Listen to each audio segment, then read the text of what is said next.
mon tableau, je pense. Du coup, on va du coup reprendre. Alors hier, on s'était arrêté sur le cycle de Calvin, ou de Calvin. Sur ce cycle, en fait, je vous avais demandé enfin, ce qu'il faudra reprendre ou ce que vous avez dû reprendre, c'est le cycle, la version simplifiée. Donc, c'est la diapositive 51. Sur cette diapositive, il faudra rajouter une enzyme qui est particulièrement importante et qui s'appelle la Rubisco. Cette Rubisco, elle va fixer le CO2 sur le ribulose 1,5-biphosphate et cela va donner du coup du phosphoglycérate. Le phosphoglycérate ensuite va être transformé en glycéraldéhyde 3-phosphate en utilisant du pouvoir réducteur et de l'ATP qui ont été formés lors de la phase photochimique au niveau de la chaîne photosynthétique associée à l'ATP synthase au niveau des membranes des thylakoïdes. Et puis le glycéraldéhyde 3-phosphate redonne du ribulose 1,5-biphosphate et on continue ainsi de suite. Et au fur et à mesure, des glycéraldéhydes sortent du cycle, c'est les fameux trioses phosphates, le glycéraldéhyde. Je vous rappelle que c'est le plus simple des aldoses. Et donc là, il est phosphorylé, il a un groupement phosphate. Donc voici le cycle de Calvin à savoir. C'est un incontournable, donc ça il faut impérativement le connaître. Et il faut connaître aussi la stoichiométrie, même si c'est le nombre d'ATP ou de NADPH H+ utilisé, même si c'est un petit peu moins important que pour le cycle de Krebs et les autres voies du catabolisme oxydatif. Mais néanmoins, là c'est vraiment une version très simplifiée qu'il faut connaître. La première partie que vous aviez étudiée du coup hier, c'était sur la photorespiration. En fait, cette photorespiration, elle a été mise en évidence au début du XXe siècle par une expérience assez simple. On a enfermé dans une serre du soja, donc des plants, et cette serre en fait avait une atmosphère qui était contrôlée. Autrement dit, les scientifiques étaient capables de faire varier la composition de cette atmosphère. Alors, deux expériences ont été réalisées, deux séries d'expériences plus exactement. Une première série en fait où la quantité d'O2 dans l'atmosphère de la serre était à 21%, ce qui est l'équivalent de 210 millimoles par mol. C'est bizarre, je sais pas trop ce que c'est. Oui, ça doit être des millimoles par mol total. Bon, en tout cas, nous on va retenir 21%. Donc c'est la composition c'est un pourcentage d'O2 classique en fait dans l'atmosphère, le pourcentage normal de l'atmosphère. Et on a fait une deuxième série d'expériences où cette fois-ci on a créé une atmosphère très appauvrie en O2, puisqu'on était simplement à 2%. Et dans ces atmosphères, ce qu'on a fait, c'est qu'on a fait une série d'expériences où on a fait varier la teneur, la concentration en CO2. Donc on voit que sur notre abscisse, je suis à la diapositive 53, on a testé différentes teneurs, concentration en fin de compte de CO2 dans cette atmosphère pour des concentrations d'O2 fixées, soit à 21%, soit à 2%. Ce qu'on a mesuré en fait, c'est qu'on a mesuré en fait l'incorporation du CO2 chez ces plants de soja. Donc autrement dit, on a utilisé par exemple du CO2 radioactif et on a regardé à quelle vitesse il était incorporé dans les molécules organiques, autrement dit via le cycle de Calvin. Si l'on regarde cette expérience, si on se place par exemple à 20 micromoles par litre, le grand M, ça veut dire micromole par litre, le grand M c'est molaire, donc c'est mol par litre. Et si on se place par exemple à 20, mais on aurait pu faire ce constat-là pour 30, pour 40, pour 50. Donc, pour une concentration donnée de CO2, eh ben, on voit bien que la vitesse d'assimilation est toujours moins importante quand l'atmosphère a 21% d'O2 que quand elle en a 2%. Donc, on voit bien ici, on met en évidence que le dioxygène a l'air d'être enfin, en tout cas, inhibe l'assimilation du CO2. Alors, quand on dit assimilation, ça veut dire en fait la fixation du CO2 dans les molécules organiques. Donc, ça a l'air d'inhiber finalement le cycle de Kelvin. Est-ce qu'il y a des questions sur cette démonstration expérimentale de la photorespiration? Pas de questions? Alors, en fait, cette photorespiration, eh ben, c'est elle qui va expliquer justement cette baisse de rendement.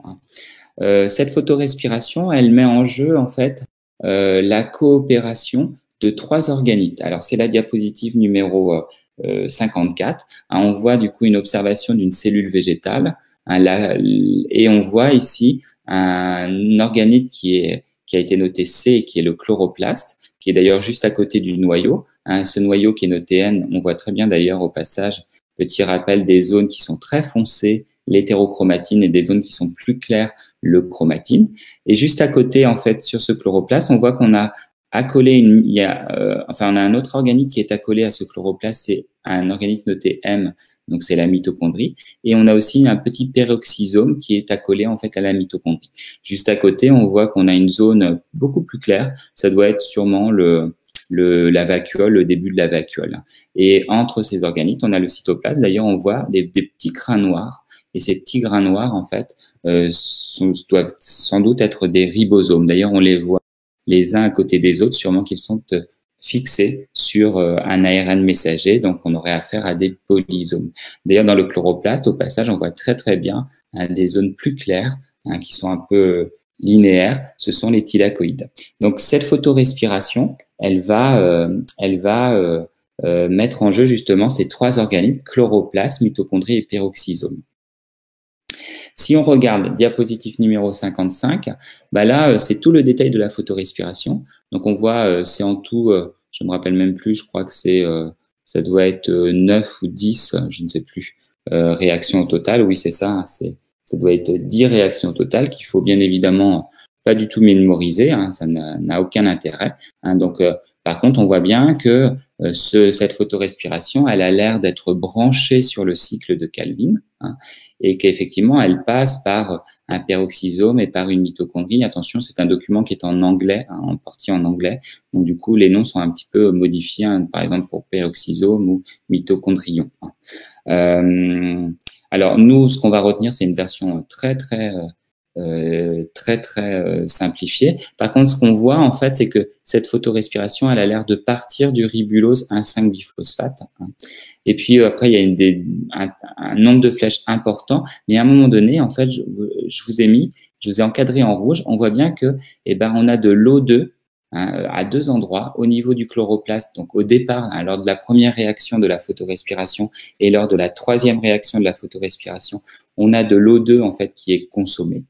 Alors au passage, à la 9e réaction, on voit qu'on a un demi de O2 qui est libéré, mais si on fait un bilan total, on a bien 1 plus 1, donc moins 1 demi, donc ça ferait du coup du 1,5 molécules d'O2 qui serait libérée, donc on a bien un dégagement d'O2.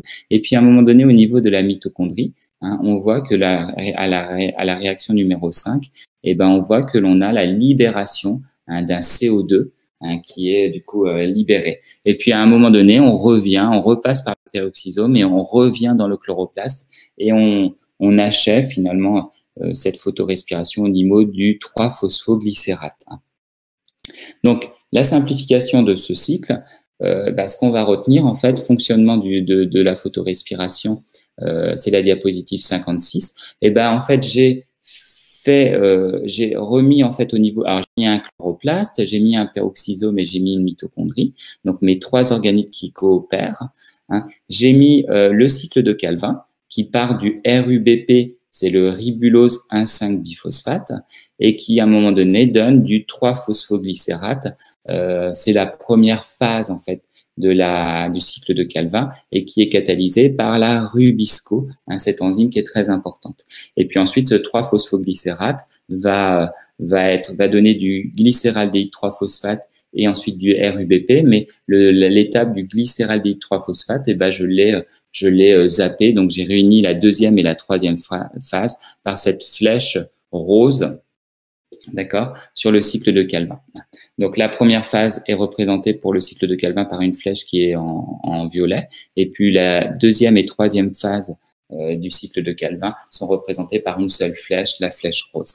La Rubisco ici, on voit que j'ai mis en gras en fait le O, tout simplement parce qu'en fait, à cause du dioxygène, elle va fonctionner en fait à l'aide du dioxygène, elle va fonctionner avec son activité oxygénase et non pas carboxylase, qui a donné d'ailleurs qui est représenté par le C dans Rubisco. Donc là, elle va fonctionner en forme oxygénase. Et ce qu'on voit, c'est que avec l'O2 et le RUBP, eh ben elles vont, on va constituer le RUBP, c'est un composé à 5 carbones. Eh ben on va constituer un composé à 3 carbones. On va le scinder en deux, ce RUBP, ce ribulose 1,5-biphosphate, en 3-phosphoglycérate, qui est un composé à 3 carbones et qui continue son chemin dans le cycle, et un composé en 2 carbones qui, si je prends la diapositive numéro 55, eh ben, ce composé en 2 carbones est le glycolate. Alors, avant, c'est le 2-phosphoglycolate. Donc, ce nom-là, on peut l'oublier, c'est pas très important. Donc, dans votre cours, eh ben, cette première réaction, en fin de compte, de la photorespiration, je l'ai mis, je l'ai mis avec son équation bilan. Elle est simple à retenir parce que ça ressemble un peu à la première étape en fait du cycle de Calvin classique, mais là on est en fonction oxygénase. Donc le RUBP va donner toujours du 3-phosphoglycérate, mais il va donner aussi un composé en C2, un plus d'ailleurs du PI. Alors, ce composé en C2, il s'engage en fait dans différentes réactions dans le peroxysome, dans la mitochondrie. Et à un moment donné, j'ai mis notamment au niveau de la mitochondrie qu'il va y avoir une consommation d'O2 et un rejet de CO2. Et puis, on continue les flèches roses et on revient au 3-PG, donc au 3-phosphoglycérate, puis on revient au RUBP. Donc, ce que j'ai mis comme code couleur au niveau de cette photorespiration, c'est tout simplement en violet, c'est l'oxygénation du ribulose 1,5-biphosphate grâce à la Rubisco qui fonctionne avec son activité oxygénase et non pas carboxylase. Donc, elle ne fixe pas du CO2, mais au contraire, elle fixe de l'O2, oxygénase et non pas carboxylase. Et puis, tout ce qui est en rose, c'est la régénération, en fin de compte, assez complexe, avec de nombreuses réactions, en tout une dizaine, du ribulose 1,5-biphosphate, et qui nécessite la coopération de 3 organites. D'ailleurs, c'est bien plus qu'une dizaine parce que elle comprend aussi les 13 réactions qui sont dans le cycle de Calvin. Donc, nous, si on prend de la hauteur, ce qu'on voit, en fait, c'est que cette photorespiration, à un moment donné, elle consomme de l'O2 et surtout, elle rejette du CO2. Donc, elle rejette finalement du carbone qui avait été assimilé, c'est-à-dire du carbone qui était à l'origine dans le CO2, une molécule minérale, et qui avait été fixé, intégré dans les molécules organiques, et qui se fait de nouveau reminéraliser, puisqu'on redonne du CO2. Donc, ça veut dire que c'est la photorespiration, ça va diminuer le rendement de l'assimilation, de la fixation du CO2 dans les molécules organiques, ça va diminuer le rendement du cycle de Calvin, et donc, du coup, ça va être une perte de rendement. Autrement dit, la plante va pousser moins, va grandir moins. Donc, c'est vraiment une perte en termes de CO2, de rendement, de CO2 assimilé. Est-ce qu'il y a des questions sur ces notions-là? Pourquoi la plante, elle a un intérêt à avoir des pertes de rendement? Alors voilà, donc c'est ma partie suivante. Alors j'ai pas bien vu qui c'était, peut-être Quentin, je sais pas. Oui, c'était moi. Ouais, ok. Alors oui, donc là, effectivement, on peut se poser la question, mais pourquoi nos plantes, là, nos plantes de région tempérée, comme par exemple le soja, fait cette photorespiration. Alors d'ailleurs, au passage, on voit bien que c'est photorespiration, puisque ce sont les échanges gazeux de la respiration, mais ça n'a rien à voir avec la respiration. Et on a mis le mot photo devant parce que tout simplement, c'est couplé au cycle de Calvin et que ce cycle de Calvin, bien évidemment, pour fonctionner, il a besoin de l'ATP et du NADPH+, fabriqués par la chaîne photosynthétique. D'où ce terme de photorespiration. Mais ça n'a rien à voir avec la respiration cellulaire, la respiration avec la chaîne respiratoire. Alors, pourquoi elles font ça? Eh ben, elles font ça, en fait, pour se protéger à des moments particuliers de l'année. En fait, ces plantes, comme par exemple le soja, vont connaître, notamment durant l'été, des journées qui vont être très, très ensoleillées et qui vont être extrêmement chaudes. Donc, attention, Quentin, je pense que j'entends mon écho. Il faudrait peut-être que tu coupes ton micro. Ou quelqu'un d'autre, je ne sais pas si c'est pas Quentin ou c'est quelqu'un d'autre, enfin ouais. Donc, quand il va y avoir une journée qui est extrêmement ensoleillée et extrêmement chaude, en fait, la plante, elle va fermer ses stomates parce que il y a des risques qu'elle perde trop d'eau par ses stomates et donc du coup qu'elle meure de soif, littéralement, qu'elle meure déshydratée. En fermant ses stomates, elle coupe, la plante ne peut plus faire d'échanges gazeux. C'est-à-dire qu'elle ne peut plus prélever le CO2 dans l'atmosphère externe pour réaliser du coup son cycle de Calvin, et elle peut non plus libérer l'O2 qui est issu justement de la phase photochimique du travail de la chaîne photosynthétique. Donc l'O2 va s'accumuler dans la feuille et notamment dans l'atmosphère interne de la feuille. Le cycle de Calvin, il va assez rapidement s'arrêter parce que, enfin, en tout cas, il va diminuer en termes de régime parce qu'à un moment donné, on n'a plus de CO2 et donc du coup, on peut plus continuer finalement la première étape de fixation du CO2 sur le ribulose 1,5-biphosphate pour donner du 3-phosphoglycérate. Si je reviens en fait sur ma diapositive, donc 51, et si je n'ai plus de CO2, je peux plus faire cette réaction. Le ribulose 1,5-biphosphate donne du 3-phosphoglycérate. Je peux plus faire cette réaction puisque je n'ai plus de CO2. Mais le problème, c'est que si je ne fais plus cette réaction, ce que je vais plus obtenir, c'est que du coup, mes coenzymes NADPH+, vont toutes être sous forme de NADPH+, ils ne pourront plus repasser sous forme de NADP+, si le cycle de Calvin ne peut plus tourner. Et donc, si on n'a plus du coup de NAD+, pour recevoir les électrons, c'est un problème parce que la chaîne photosynthétique, elle continue. Elle continue à fonctionner et du coup, elle arrache des électrons à H2O et elle est censée les transférer à la fin en NADP+, ou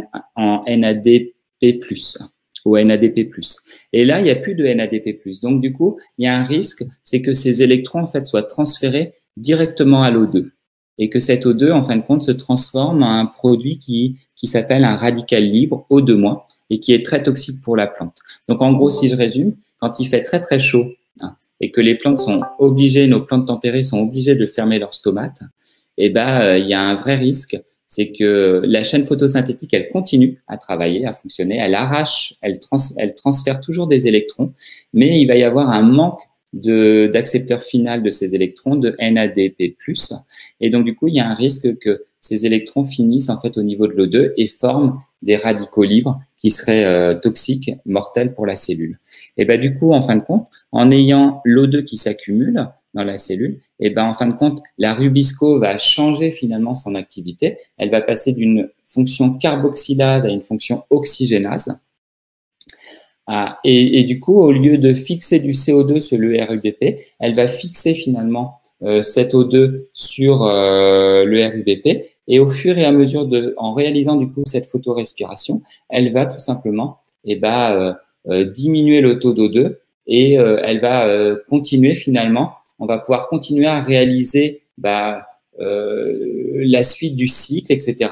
Et donc à réobtenir finalement, diminuer la quantité d'O2, mais finalement aussi à réobtenir du NADP+, et donc continuer ce cycle de Calvin, mais pas avec du CO2, mais avec de l'O2. Donc on perd effectivement du rendement, mais c'est au prix de ne pas former des radicaux libres et donc de ne pas tuer la cellule. Est-ce que j'ai été clair? Est-ce que vous avez compris? Oui, très bien. C'est bon? Il y a eu des questions, il y a d'autres questions?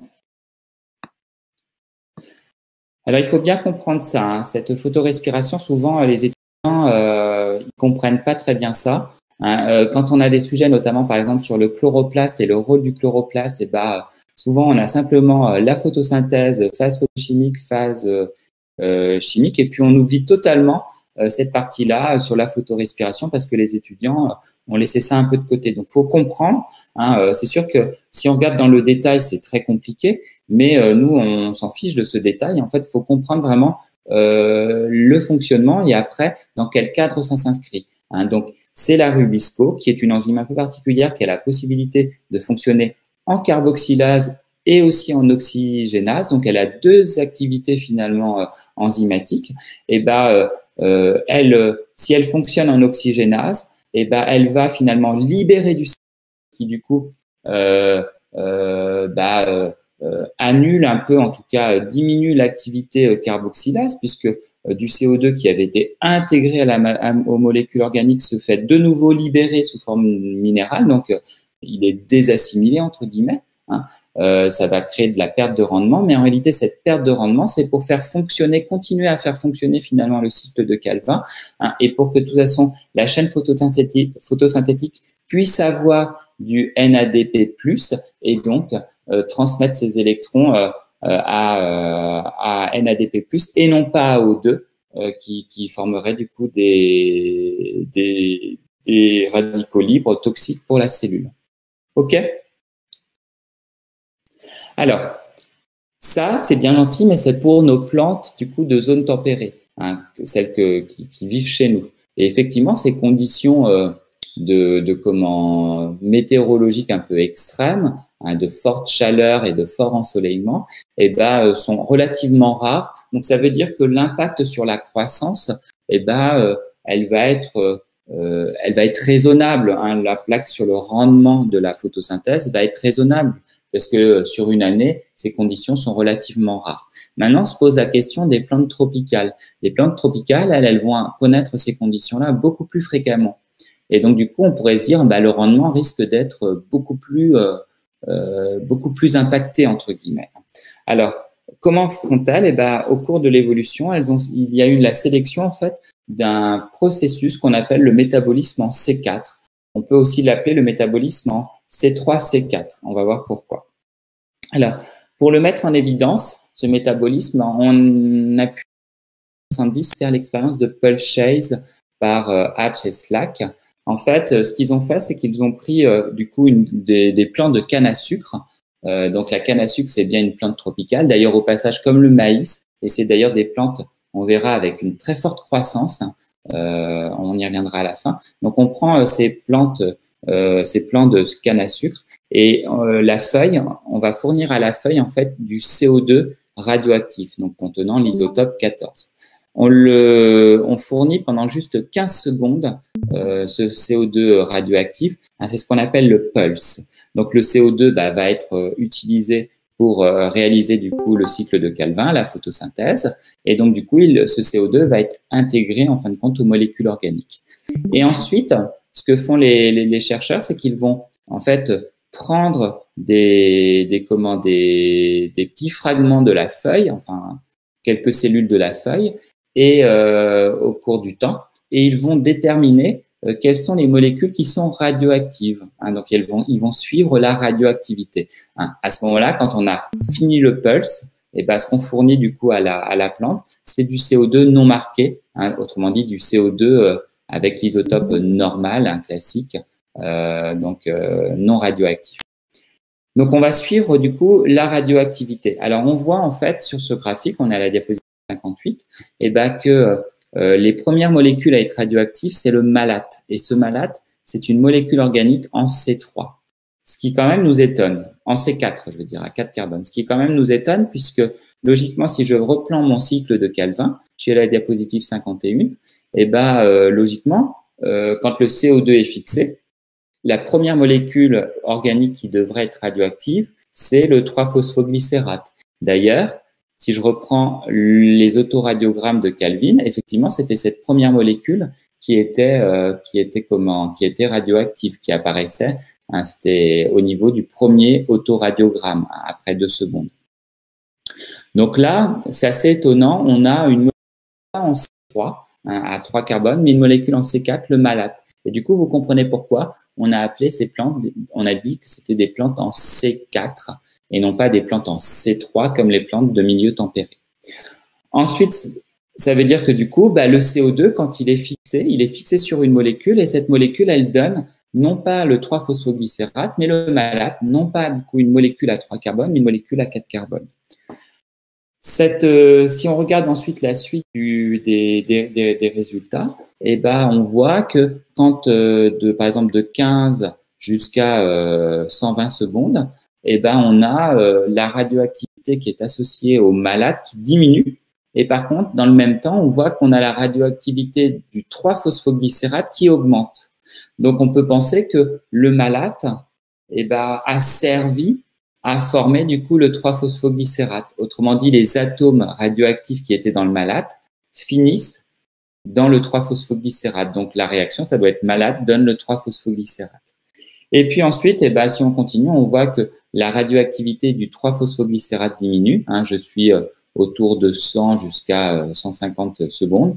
Et à ce moment-là, on a une augmentation de la radioactivité des exoses, liée aux exoses. Donc là, on peut penser que le 3-phosphoglycérate a servi à former des exoses. Hein, donc du coup, les atomes radioactifs qui étaient initialement dans le malate, puis après dans le 3-phosphoglycérate, finissent du coup dans les exoses.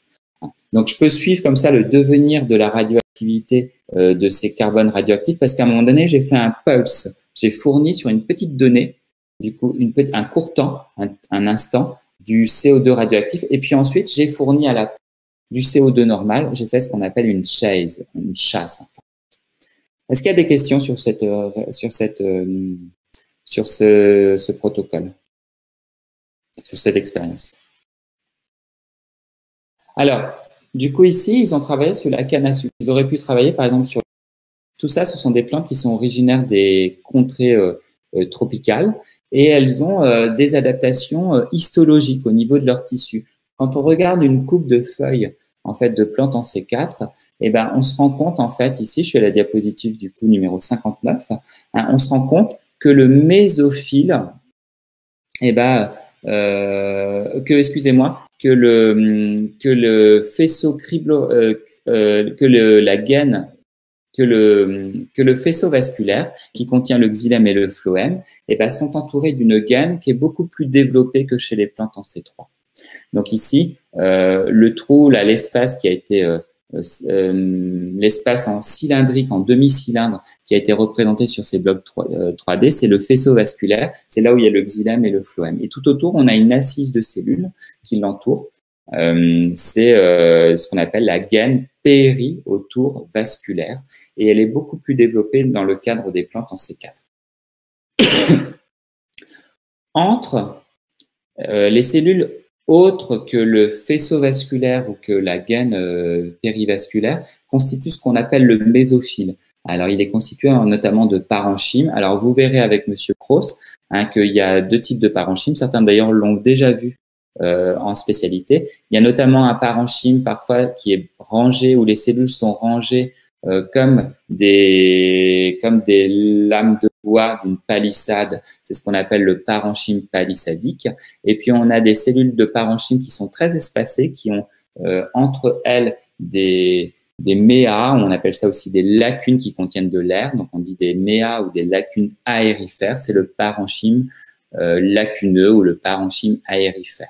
Donc ici, chez ma plante en C3, on voit bien qu'on a 2 types de tissus, hein, du mésophile, du parenchyme palissadique en haut et en bas du parenchyme aérifère qui est d'ailleurs en connexion avec les stomates.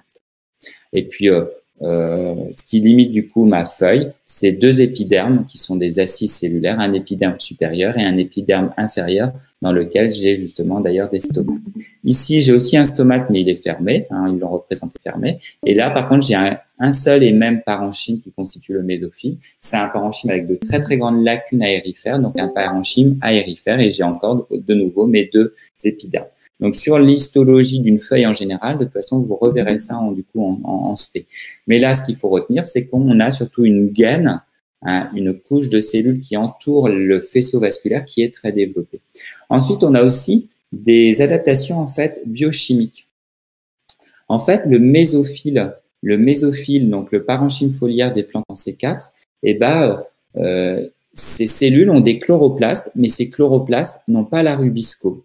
Ils sont dépourvus de rubisco. Donc, ça veut dire que tous les chloroplastes des cellules du mésophile, les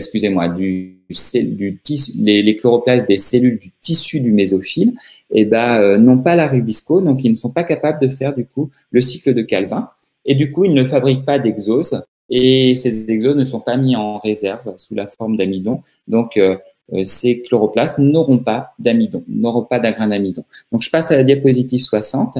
Effectivement, ici j'ai deux séries de cellules qui sont l'une en dessous de l'autre. Donc la première série qui est en haut de cellules, ce sont les cellules du mésophile, donc du parenchyme, du coup foliaire, et on voit qu'on a des chloroplastes assez classiques avec des thylakoïdes très très longs qui s'appellent les thylakoïdes intergranaires, et puis des zones qui sont plus sombres, qui sont des thylakoïdes beaucoup plus courts et qui s'empilent comme une pile d'assiettes et qu'on appelle les thylakoïdes granaires. Donc là, on a des chloroplastes classiques, sauf que ils n'ont pas de grains d'amidon, ces espèces de grains blancs qu'on voit dans les chloroplastes qui sont en dessous. Donc on n'a pas de grains d'amidon parce que tout simplement on n'a pas de ribosome. Par contre, on a une enzyme qu'on n'a pas classiquement, c'est une autre enzyme qu'on appelle la PEP carboxylase, qui remplace finalement la rubisco. Dans les cellules de la gaine qui entourent du coup le faisceau vasculaire, le faisceau qui contient du coup le xylème et le phloème, on a des chloroplastes un peu bizarres puisque on n'a que les thylakoïdes qui sont très longs, les thylakoïdes du coup intergranaires. Par contre, on n'a pas les piles d'assiette, on n'a pas les petits thylakoïdes qui sont courts et qui s'empilent. Donc, on n'a pas les granats, on a des chloroplastes agranaires. Et puis, on voit par contre que l'on a beaucoup de grains d'amidon, ce qui témoigne que l'on a effectivement le cycle de Calvin qui peut se faire et qui forme du coup des exoses phosphates et qui sont stockés sous la forme de grains d'amidon. Donc, on a la présence de rubisco. Alors, quand on fait une analyse plus poussée, ces thylakoïdes, en fin de compte, intergranaires, ils ont une particularité, ils sont dépourvus en fait de photosystème 2. Donc, ça veut dire que comme il n'y a pas de photosystème, la chaîne ne pourra pas faire de cycle de transfert acyclique, donc de transfert depuis H2O jusqu'à NAD+. Là, le transfert sera forcément cyclique. On l'avait vu cette notion-là dans le chapitre précédent et on verra que ça a un intérêt ce transfert cyclique dans ce cadre-là. Est-ce qu'il y a des questions sur ces adaptations des plantes en C4 versus plantes en C3, adaptation histologique au niveau des tissus et biochimique au niveau des molécules? Alors du coup, ça veut dire que les cellules dans la gaine périvasculaire font de la photosynthèse? Oui. Et ils font de la photosynthèse. Par contre, ils vont faire une photosynthèse un peu de la chaîne puisqu'il n'y aura pas de transfert acyclique, mais du transfert cyclique. D'accord? Donc, il n'y aura pas de pouvoir réducteur formé par la chaîne photosynthétique. Donc, il faut trouver un autre endroit. Alors, justement, diapositive 61, c'est la dernière diapositive. Celle, il faut la connaître. Alors, regardons maintenant, du coup, comment elles fonctionnent, ces plantes en C4. En fait, on va voir qu'elles évitent la photosynthèse. Alors, ici, regardez, sur cette diapositive C4, j'ai représenté deux cellules qui sont l'une à côté de l'autre et qui appartiennent pas au même tissu. À droite, vous avez une cellule du mésophile. Donc, ces cellules qui possèdent des thylakoïdes qui sont d'aspect à première vue normaux, mais qui n'ont pas de grains d'amidon et qui n'ont pas la rubisco. Par contre, la présence de la PEP carboxylase. À côté, à gauche, j'ai une autre cellule, c'est la cellule de la gaine périphérique, qui, elle, a des thylakoïdes un peu spéciaux, agranaires, sans les thylakoïdes granaires, et donc du coup uniquement avec les thylakoïdes intergranaires sans photosystème 2. D'accord? Et par contre, présente une rubisco et donc peut faire le cycle de Calvin et notamment à la fin former des grains. Entre mes deux cellules, j'ai une paroi et cette paroi, elle est subérifiée. D'ailleurs, la diapositive 60, je l'avais notée, on voit bien qu'elle est très noire, hein, cette paroi. Elle a été imprégnée, enfin, on a déposé cette paroi des couches de subérine, qui est un composé lipidique. Donc, elle a été imperméabilisée à l'eau, mais aussi au gaz, à l'O2 et au CO2. Alors, prenons du coup le fonctionnement de ce métabolisme en C4.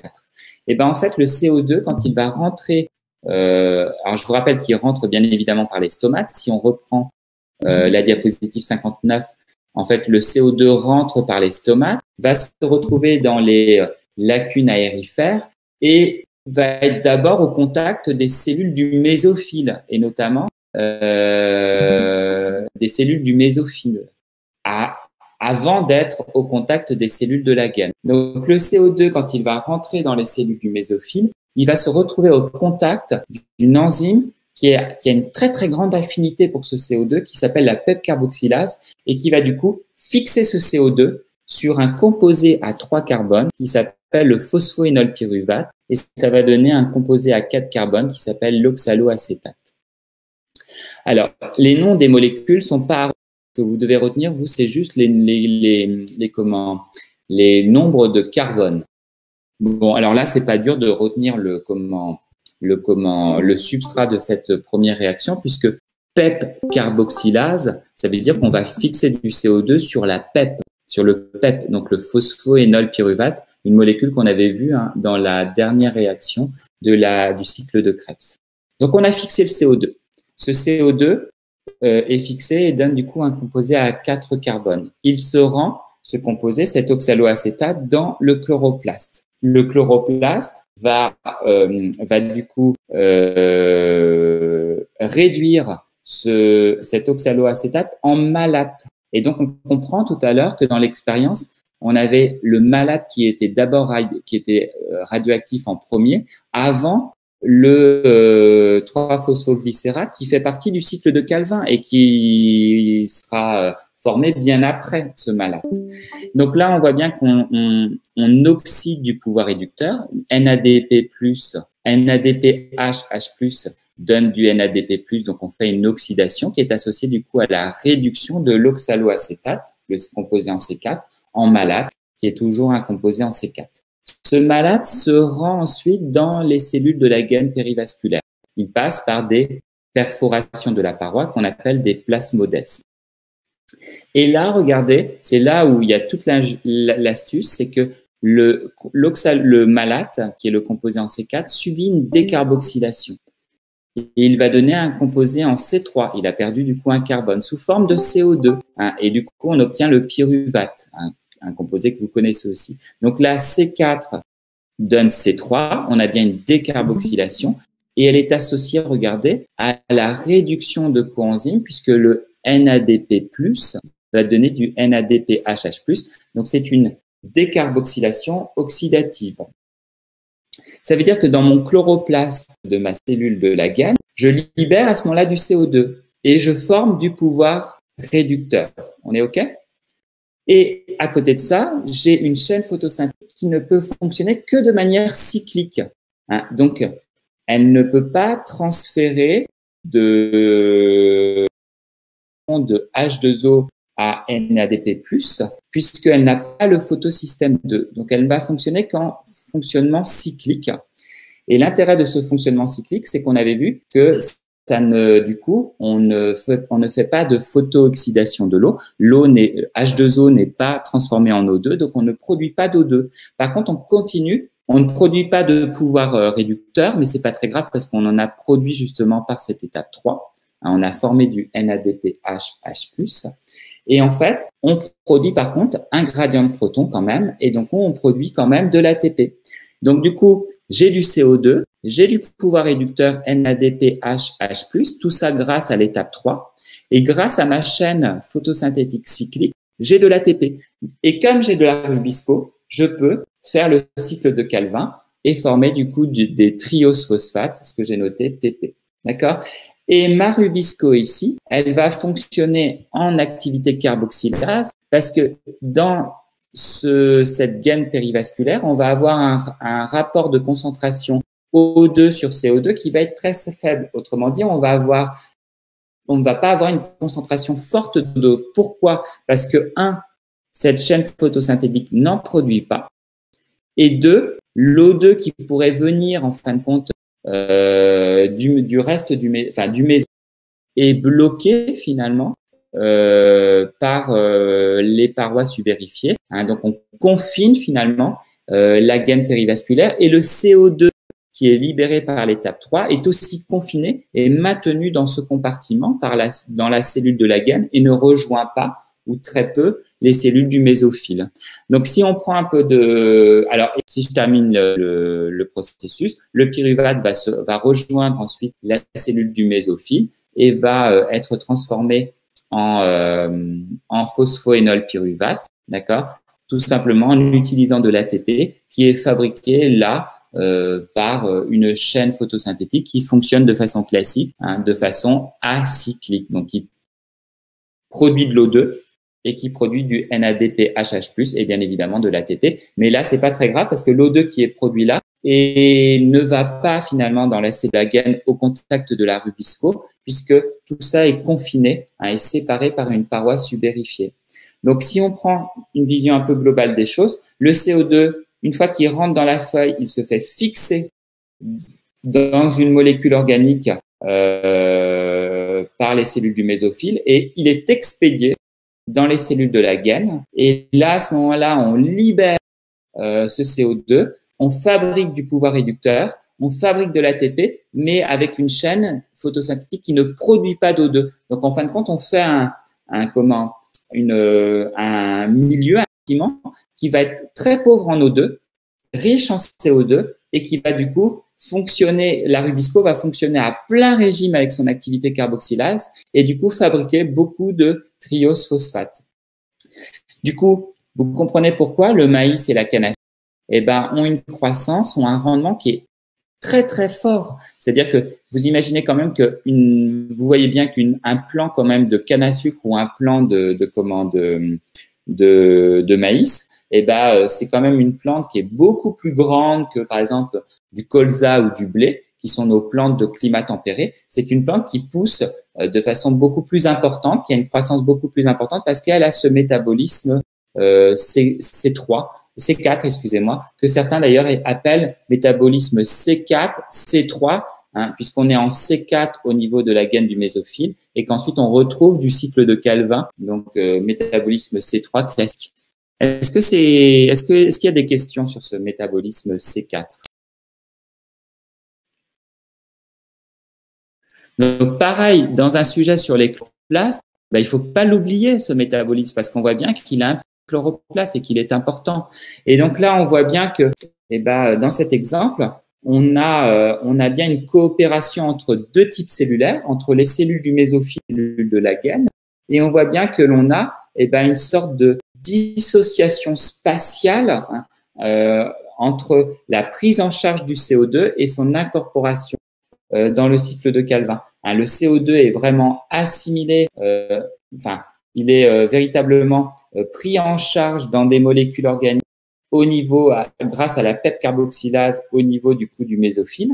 Il est ensuite transféré dans la gaine et il sera intégré au cycle de Calvin dans un autre endroit, les cellules de la gaine. C'est pour ça que je dis qu'il y a une dissociation du coup spatiale entre la prise en charge du CO2 par la PEP carboxylase et son incorporation au cycle de Calvin via la Rubisco. Est-ce qu'il y a des questions?